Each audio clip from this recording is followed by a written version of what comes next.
Le deuxième aspect que je voulais aborder avec vous, c'est l'assainissement de la gestion. Qui dit normalisation dit assainissement de la gestion. C'est tout aussi important que les textes.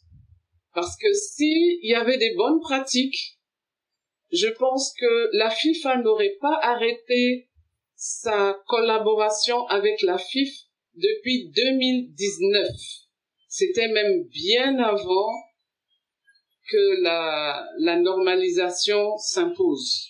Ils avaient arrêté déjà leur collaboration financière avec la FIF depuis 2019. Donc, si tout était bien, on ne serait pas là. Le premier point de normalisation à ce niveau, c'est les états financiers.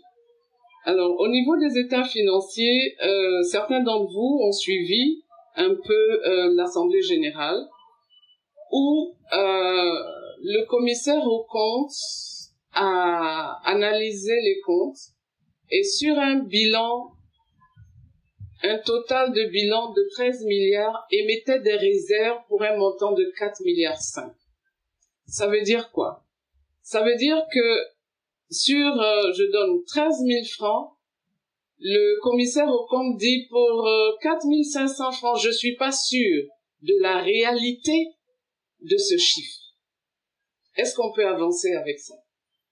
Quand on dit normaliser, c'est revenir à une situation transparente, claire. Mais ce que je voulais dire, c'est que ces 4,5 milliards ne sont pas liés seulement au comité sortant. C'est quelque chose qui traîne depuis parfois plus de 10 ans. Donc, la normalisation a pour aussi objectif à ce qu'on ait une situation claire et transparente de la FIF à un moment donné. Et c'est pourquoi nous avons demandé à ce que nous ayons le temps de revoir les comptes, puisque le commissaire aux comptes n'avait pas eu les informations.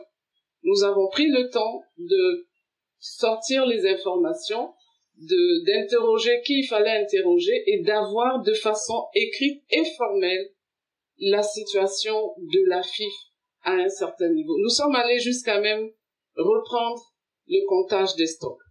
Et actuellement, on va entamer le 4e comptage des stocks. 4e. Parce que l'écart est important.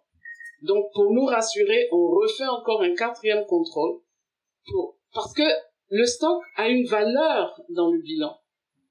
Et il faut avoir une valeur réelle de ce qui existe.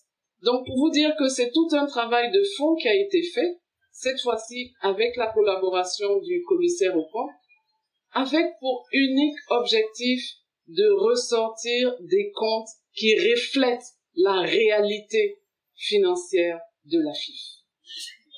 Et ça, c'est un travail, nous sommes sur le point de le terminer. Nous avions une rencontre ce matin avec le commissaire aux comptes. Et donc, il nous faut encore quelques 2-3 semaines pour le terminer. Nous avons eu, et c'est vrai, je dois le noter, nous avons eu beaucoup de résistance. Beaucoup de résistance interne et beaucoup de résistance externe. Et ce que nous leur avons dit, c'est que quelle que soit la date, tant que vous ne nous donnez pas les informations et qu'on n'a pas l'information recherchée, on ne bougera pas parce qu'on a une équipe de mission et il faut aller jusqu'au bout. On a été parfois obligé de prendre des huissiers pour venir constater ou non la mauvaise foi qui pouvait s'exprimer. Mais nous y sommes arrivés, avec la grâce de Dieu, on arrive au bout du tunnel et on aura une évaluation claire de la situation de la FIF.